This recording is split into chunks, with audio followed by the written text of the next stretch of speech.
Good morning. So welcome to April's goals, March recaps, and reflections video. So sit with me, grab your coffee, have my little cup, and let's dive in.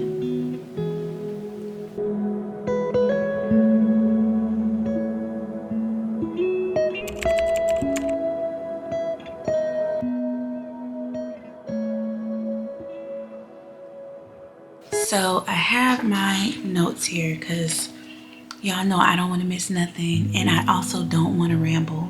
So I might read directly off of this if I'm not looking at the camera, that's why. Alright, so here are my March reflections. Just reflecting back,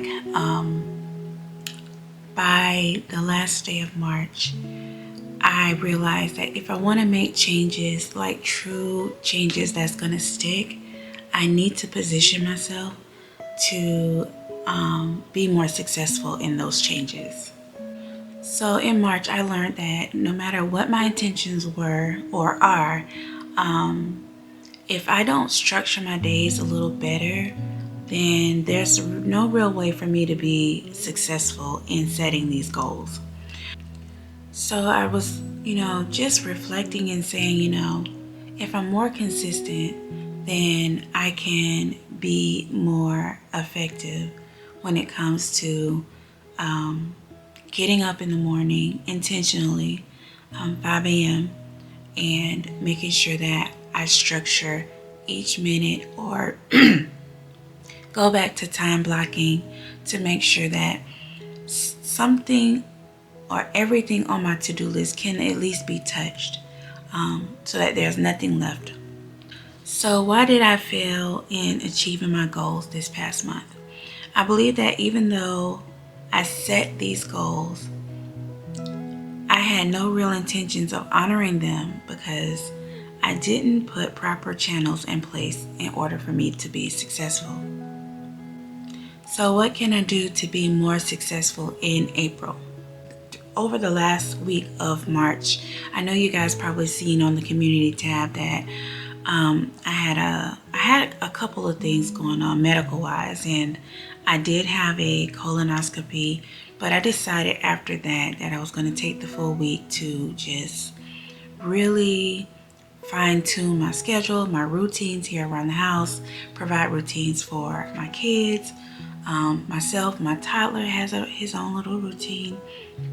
So I created a schedule for myself and my family, and I created a daily and weekly schedule for the entire family to follow. And that is going to go in our family wall app. That's something that they're going to individually follow. I am learning to be okay with using the proper tools so that my home can, run more smoothly and effectively. It doesn't stop with just me. Like, my kids have responsibilities. Of course, guys know that my husband has his own responsibilities. And so I am learning that I simply cannot take on everybody's tasks and responsibilities. So opening myself up to truly delegate things around the house is so important to me. The schedule that I have outlined for everyone, it includes tasks, activities, homeschool sessions. It also includes all of our meals, breakfast, lunch, and dinner, chores, times for us to be together, time for us to meet, work schedules, any time for us to be outside of the house for any particular reason, and prayer time. Yeah, what am I going to do to be more successful in the month of April? I'm going to create, like I said, better routines that is broken down weekly and daily. I'm restructuring how I use my planner. I added 2 digital apps to my phone to also help me make sure that I stay on task with my to-do list and routines. I set up a complete meal plan for everyone to be able to follow. That includes breakfast, lunch, and dinner. I'm delegating chores to each person in the house. One thing that my husband is making me aware of is that I do not have to do everything on my own. I'm so thankful for that, because sometimes, I don't know if you struggle with this, but I do. I struggle with asking for help. And sometimes I also have to let go of this perfection of things having to be done a certain way. I am in April minimizing my talk time during the day with family and friends. I have decided to make my availability only after 6 p.m. when my day is over.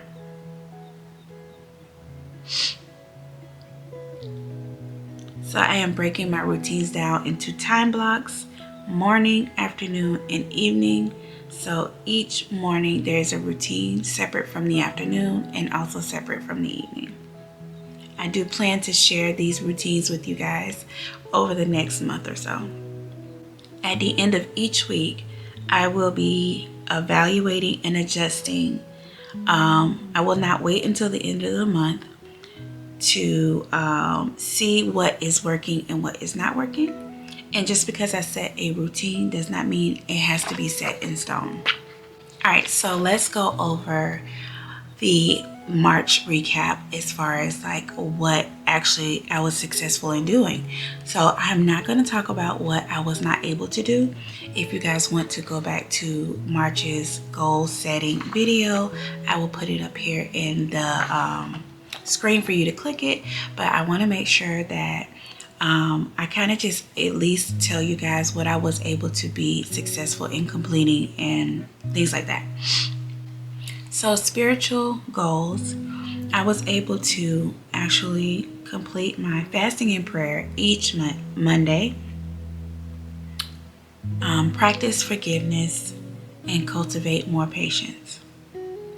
Financial goals that I set, I had a no spend month and I was successful in not spending or overspending or have any unplanned purchases. My weekly budget meetings with the family, we actually were able to complete those each week, and I was very successful. in doing that. Homemaking goals that I set for March were as follows, and I was successful in homemaking routines, creating a loving environment, planning prep for spring cleaning, outdoor maintenance, learn the family's new app, and I was able to set up at least one home binder. Personal development and self-care. Daily quiet time. My reading plan, I finished a book. Personal journaling. Setting better boundaries.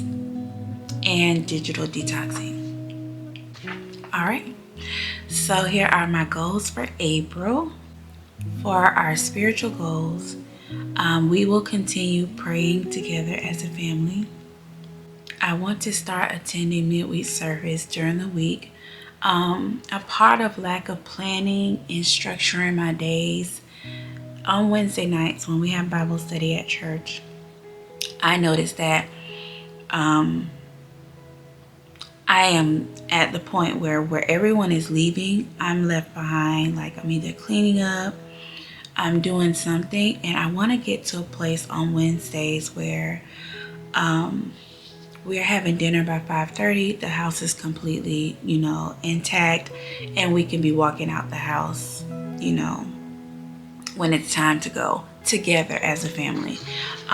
So I am learning how to just kind of make Wednesdays a very special day. I don't know if I need to make that a light day yet, but I do know that when it's time for us to leave to go to Bible study, that I will be in that car and I will have this house intact so that when we do return, I do not have to do anything but prepare to go to sleep. This month in April, I want to do better with serving others. And so I wrote here to dedicate time each week to serving others in some way, either in my neighborhood or at my church. This could involve anything like a simple prayer or providing a meal to a family. So in April, and I don't think I had a problem with this, and it's kind of tricky, but I want to be more content. I feel like Social media has a way of making you feel like you are either not good enough or don't have enough. And I know that's the trick of the enemy. I am no longer going to be on social media during the day. So that is not going to be something I'm going to do until after 6 o'clock as well.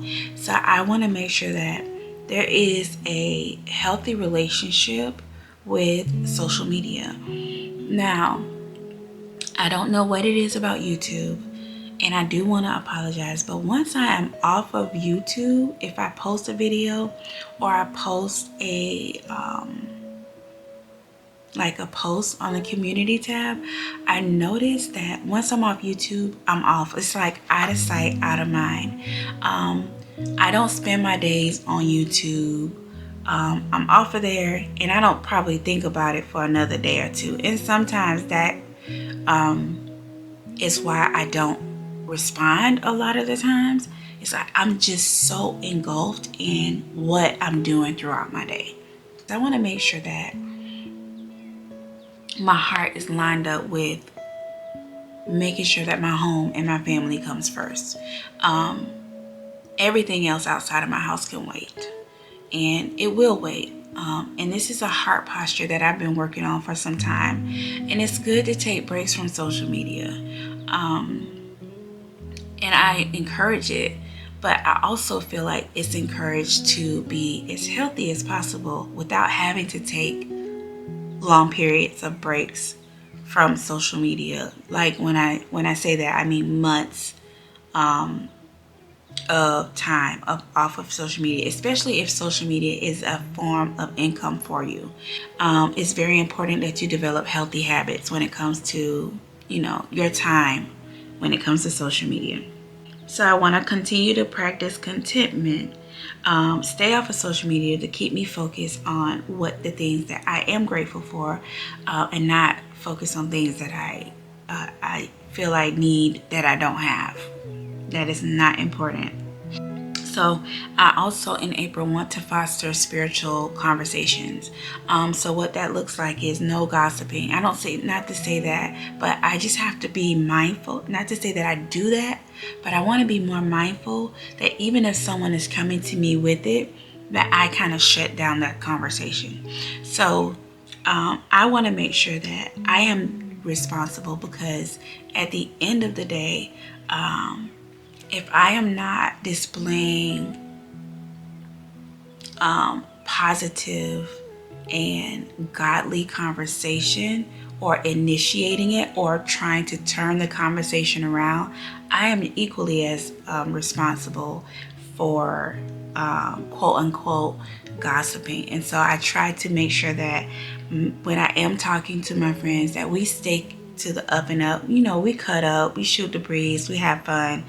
But I don't want mindless, unfruitful conversation coming from my lips. That is something that I do need to be more mindful of.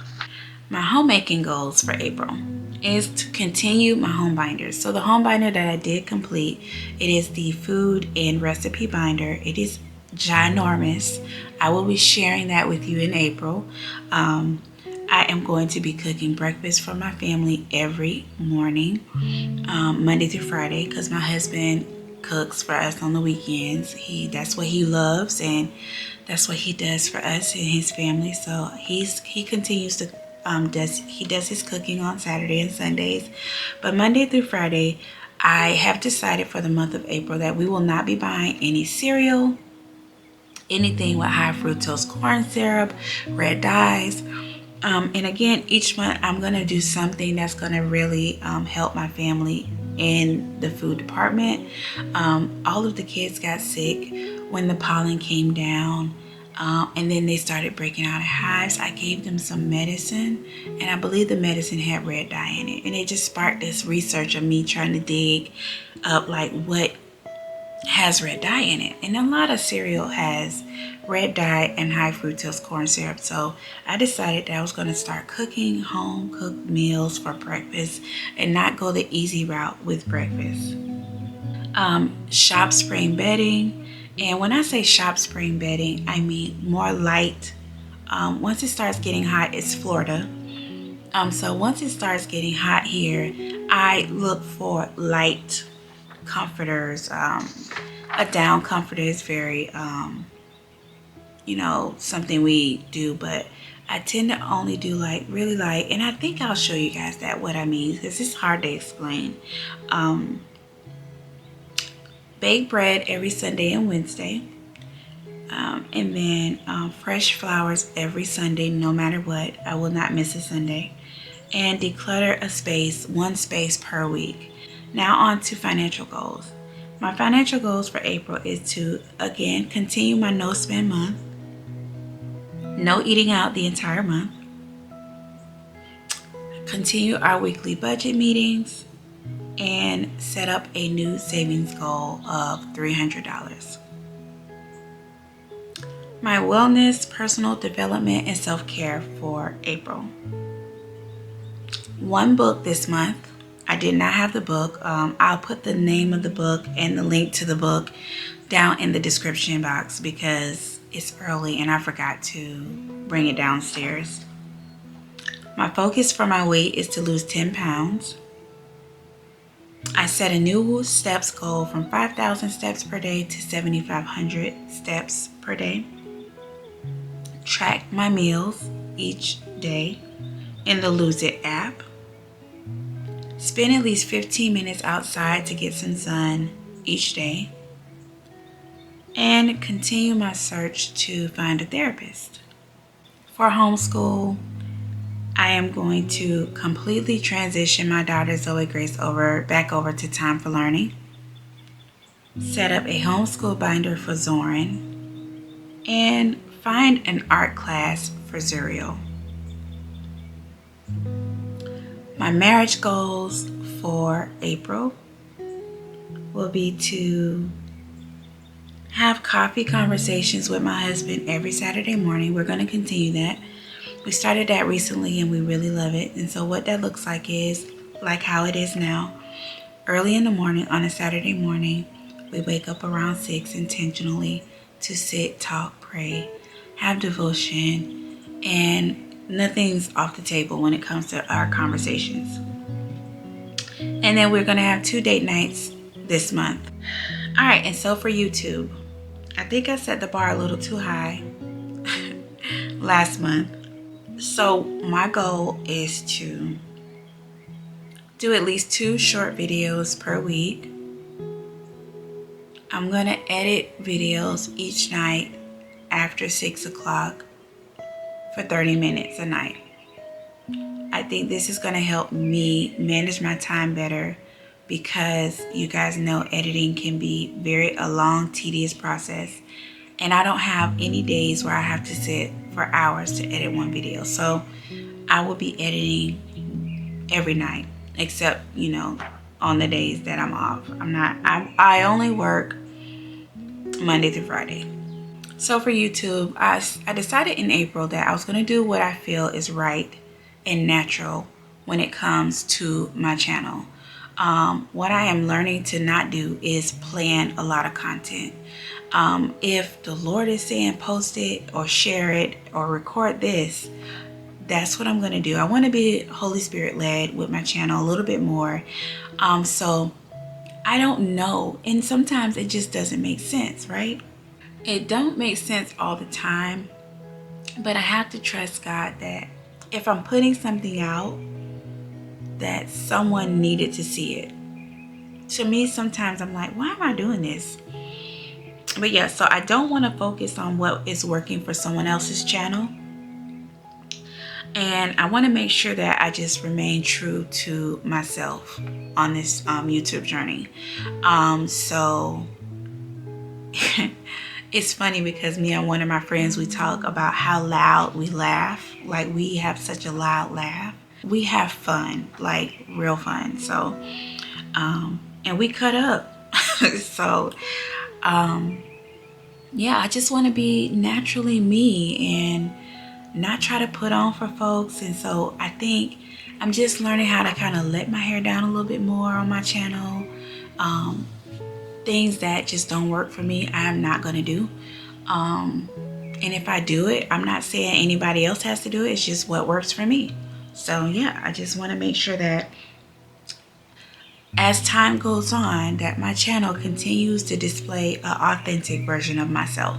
So that's pretty much it. And so that's the thing that I have to keep in the forefront of my mind when it comes to YouTube, is making sure I'm not self-sabotaging, or I'm not doing anything that is truly not me. And lastly, I would love to hit 6K subscribers by May the 1st. I do this as a part of, not just because it brings me fulfillment, not because it's for the money, but the money part is nice, I'm not gonna lie. But YouTube is really a ministry for me. I'm gonna keep going, but I don't want no one to think that just because I have the subscribers I have, that I'm successful, because I don't feel that I am successful. I need to be a little bit more structured and consistent with my channel. I would love to do things like morning motivation talk, going live more. It is hard because even though my subscriber count may be going up, my views are staying the same. So I don't want people to assume that just because I have all these subscribers, a lot of people do subscribe, but a lot of people have subscribed from my short videos. And so, which is why I decided I was going to do at least 2 short videos a week, because I have 2 different types of followers on YouTube. So making sure that my long form content is being pushed out more. First of all, I just want to say thank you to those who do support me in my long form content, who really do sit and take the time. I do kind of find it odd that people watch, but they don't comment and say, hey, I was here. It's like you don't know, so you can't really say thank you to anyone. You can't really you don't really know who's really there supporting you unless they comment. But I just want to say thank you to those who do take the time to drop a line in the comments to let me know. It is so important for me, because that is definitely motivation for me to keep going. And like I said, this is not something that I'm doing just for myself. That is the gist of April's goals. I didn't want it to be too long. I hope this video isn't long. It's early. It is now 7:08 a.m. and so I'm gonna go ahead and get started with the rest of my day, and I will see you guys in the next video.